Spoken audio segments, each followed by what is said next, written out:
I'm straight. I'm honest with people. I'm a Marxist. You know, I've been. Or Marxist. Right. I believe there's a lot to learn. No or a yes? I couldn't work it out. Well, I tell you, I believe there's a lot to learn from reading Capital. Yes, of course it is, because that's been recommended not just by me but many others, mainstream economists as well. But I also believe in the long tradition of the Labour Party. I think absolute distraction. But I'm interested in one thing. Do you think that the country as a whole has moved to the left? I mean, you make no bones about saying you're a Marxist. Your reaction to the capitalist crisis. I'm a Marxist. I'm honest with people. Is that what the country as a whole wants? As Chancellor of the Exchequer? I'm a socialist. I'm a Marxist are the words you use. I'm a socialist. Are you a Marxist? No, I'm a socialist. Well, why did you say I'm a Marxist? Because actually I was demonstrating a prediction of the capitalist crisis at the time. Anyway. I'm honest with people who said I'm a Marxist. That's right.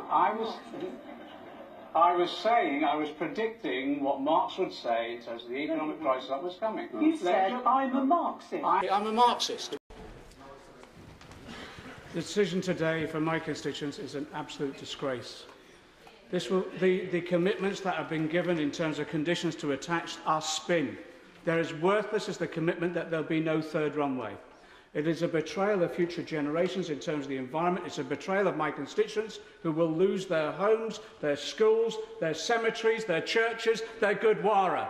And it's a betrayal of this House and democracy not to have a vote in this House. We're not asking for every infrastructure project. We're asking for the most significant one in a generation to be brought to this House for a vote. Will there be a vote, and why not? I've made clear the position of the House in relation to these matters. It is a long-standing position that the House does not vote on quasi-judicial or planning matters, but nevertheless, I entirely understand, and my honourable friend puts his case with his customary passion on behalf of his constituents. But this is an issue for the country.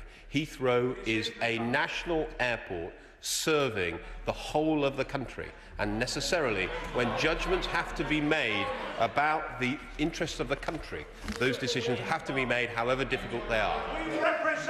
Order. The honourable member must withdraw. Order. Name the honourable member. I name the honourable member for Hayes and Harlington. Order. A motion has to be moved. The question is that the honourable member be suspended from the sittings of this House. Suspended with that opinion, say aye. Aye. The contrary, no. No. Division. Clear the lobby.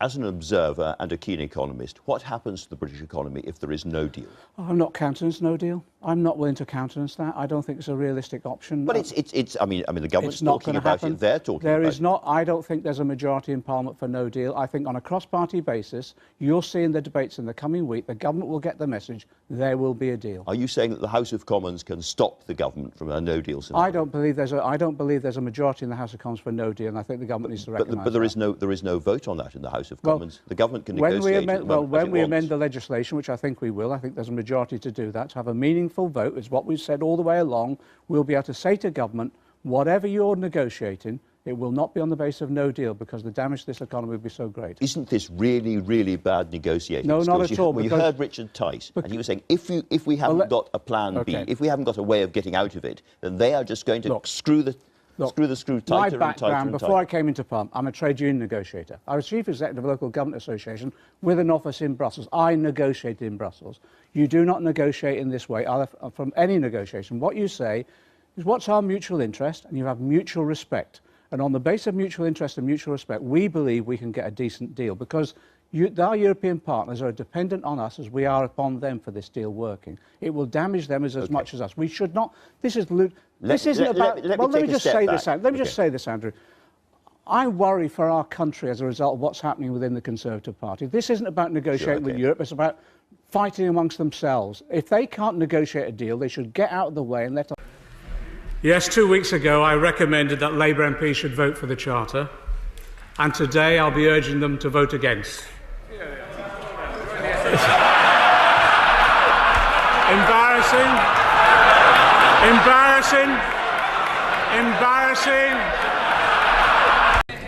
To assist Comrade Osborne in his dealings with his newfound comrades, I brought him along Mao's little red book. Let me quote, Mr. Speaker. Order! I want to hear about the contents of the book. I think you'll find this invaluable. Well, let me offer.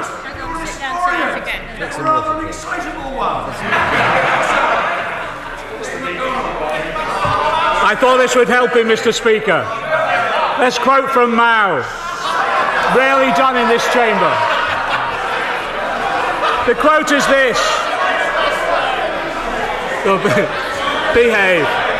We must learn to do economic work from all who know how, no matter who they are. We must esteem them as teachers, learning from them respectfully and conscientiously. But we must not to pretend to know what we do not know. I thought it would come in handy for him in his new relationship.